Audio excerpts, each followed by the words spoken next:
18年前，高达就预示了 AI 霸权时代。深度解读《Veda 启示录》，从机动战士高达00看 AI 霸权的诞生。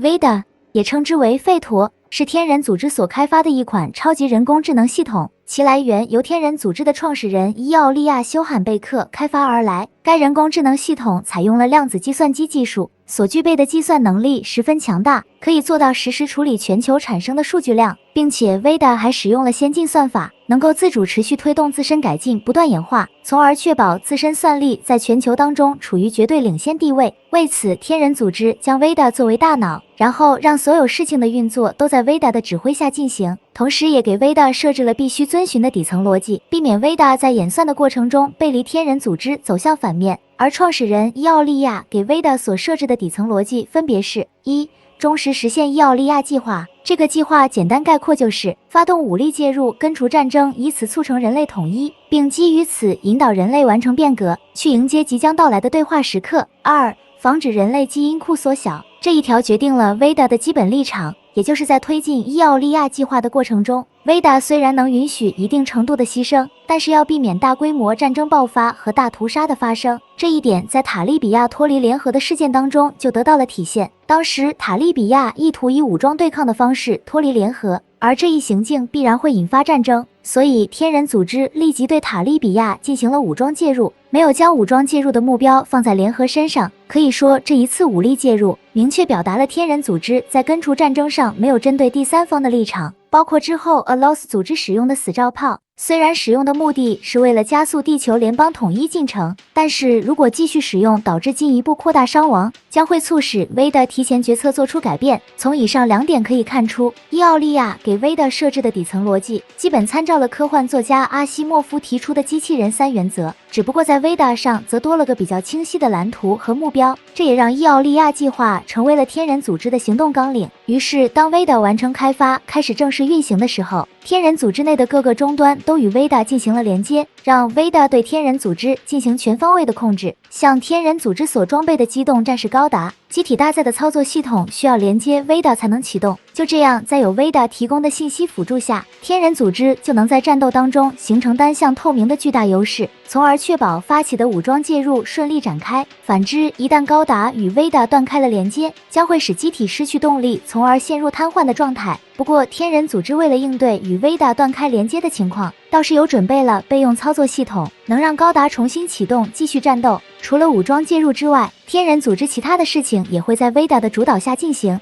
这其中就包括了人员招募和技术研发等非作战任务，而一些天人组织成员主动制定的作战任务，则会先将计划提交给 Veda， 在得到 Veda 的批准了以后才开始执行。而且 Veda 还接入了全球信息网络，能够帮助天人组织成员获取信息来制定作战任务。由于在 Veda 上还存有人员和技术资料等敏感信息，所以还设置了7个级别的访问权限，让不同层级的成员查看对应权限的数据和资料。值得注意的是，在这7个级别访问权限之上，还设有最高权限。这个权限一开始只有创始人伊奥利亚·休罕贝克拥有，当伊奥利亚计划进行到关键时刻，这个最高权限就会重新赋予，而这个关键时刻就是人类开始步入变革、迎接对话时刻阶段，其具体体现就是纯种变革者的诞生。值得一提的是，在纯种变革者诞生之前，天人组织通过技术的方式创造出了人类未来变革的模样。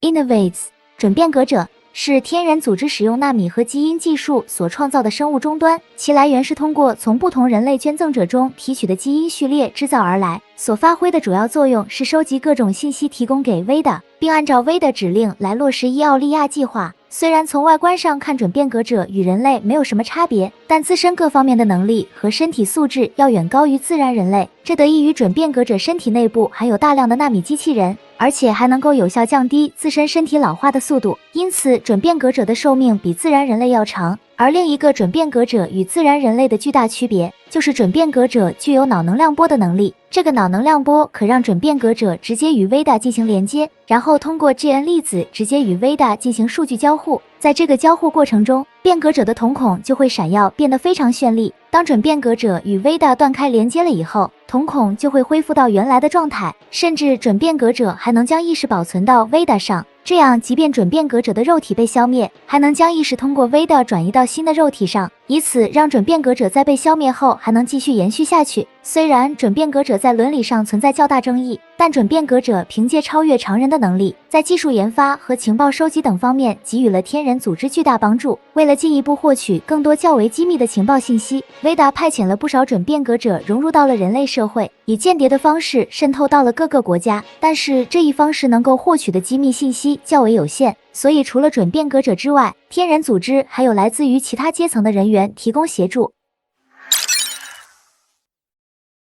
Observer 天人监视者是负责监视天人组织活动的人员，这批人员基本来自于权贵阶层，所以除了参与监视天人组织的活动之外，他们还会调动资金和圈子的力量来协助天人组织，而这其中的代表便是亚利杭德罗科纳。他表面上是来自于联合的驻联合国大使，但实际上他和他背后的家族属于权贵阶层，包括其他担任天人监视者的人员也都是如此。这就决定了天人监视者对天人组织具有举足轻重的地位，其职责除了负责监视天人组织的行动之外，在他们之间还组建了一个隐秘的权力网络，而这个权力网络利用了各个监视者自己的地位，对世界各国政府和军队进行了渗透，以此帮助 Veda 获取各国机密乃至绝密级别的信息，甚至这个权力网络直通各个大国高层。当 Veda 要促成某些政治事件时，这个权力网络就会发挥出关键作用，从而帮助 Veda 实现目标。从促成3家势力共同组建联合国军围剿天人组织，到地球联邦政府的建立这2件事来看，可以看出天人监视者在政治领域具有十分强大的影响力，因而天人组织相应的赋予了天人监视者否决权，以此确保两者进行活动时在立场上保持一致。不过亚利杭德罗科纳及其家族掌握的力量十分强大，在天人组织开启武装介入活动之前，就已经基于 Veda 所蕴藏的巨大力量。当从准变革者利冯兹那里得知 Veda 的具体位置了以后，亚利杭德罗科纳便与利冯兹一起前往了在月球上的秘密基地，并指使了利冯兹侵入 Veda，企图利用 Veda 的力量来统治世界。在用枪杀害了进入冷冻舱长眠的伊奥利亚·休罕贝克之后，天人监视者和准变革者也就从此彻底背离了伊奥利亚计划。但这个情况伊奥利亚早有预见并做了准备，激活了太阳炉黑盒子中的 Trans-M 功能，以此进一步提升高达的战斗力去对抗反叛势力。虽然天人组织失去Veda后陷入了巨大困难，但并没有就此放弃，重新组织力量继续战斗去夺回Veda，终于拼尽全力打败了亚利杭德罗科纳。然而比较可惜的是，亚利杭德罗科纳早已被准变革者利冯兹算计，因而天人组织没有在这场战斗中重新夺回Veda。Innovators 纯种变革者是指自然人类在接触高浓度 GN 粒子后自然进化而成的新人类，由于这个进化过程也称为变革，因此也将自然人类进化后的新人类称为变革者。当要与准变革者进行区分时，则称为纯种变革者。而纯种变革者与准变革者相同的地方，首先就是也具备了脑能量波的能力，通过 GN 粒子跟 Veda 连接就能进行数据交互，同时条件反射和对危险的感知能力也得到了大幅度提升。这在驾驶 MS 时就像是加强了自身的态势感知能力，哪怕是在释放大量烟幕影响视野的情况下，仍能保持高速状态，精准抓住目标来对其进行打击。相比自然人类所表现的战斗力发生了巨大的变化，其他的像身体素质方面也增强了不少，不但在寿命上延长到了约为自然人类的2倍，在心理上、抗压等方面也比自然人类强，这对将来进入星际文明阶段展开地外探索十分有利。由此可见，自然人类在完成变革成为纯种变革者，是让人类文明走向更高一级文明的关键步骤，这也是伊奥利亚计划最终要实现的目标。不过准变革者利冯兹在得到 Veda 后篡改了计划，企图借助 Veda 的力量让准变革者来取代纯种变革者，来代替伊奥利亚计划中自然人类变革后的统治地位。他这一举动自然遭到了天人组织的反对，因而天人组织继打败亚利杭德罗科纳之后，按照自身意志重整旗鼓，与利冯兹率领的准变革者集团展开了激烈的战斗。在这里需要注意的是，尽管利冯兹在夺得 Veda 后背离了伊奥利亚计划，但他的作为其实一直都在 Veda 的演算当中。结果就在刹那成功实现变革成为纯种变革者的时候， Veda 便立即遵照伊奥利亚计划做出了判定，直接就断开了与利冯兹的连接，并将最高权限转到了天人组织的提耶利亚上，也由此宣告了利冯兹已经走向失败不可改变。最终结果正如 Veda 所演算的那样，已经成为纯种变革者的刹那，取得了与利冯兹最终决斗的胜利。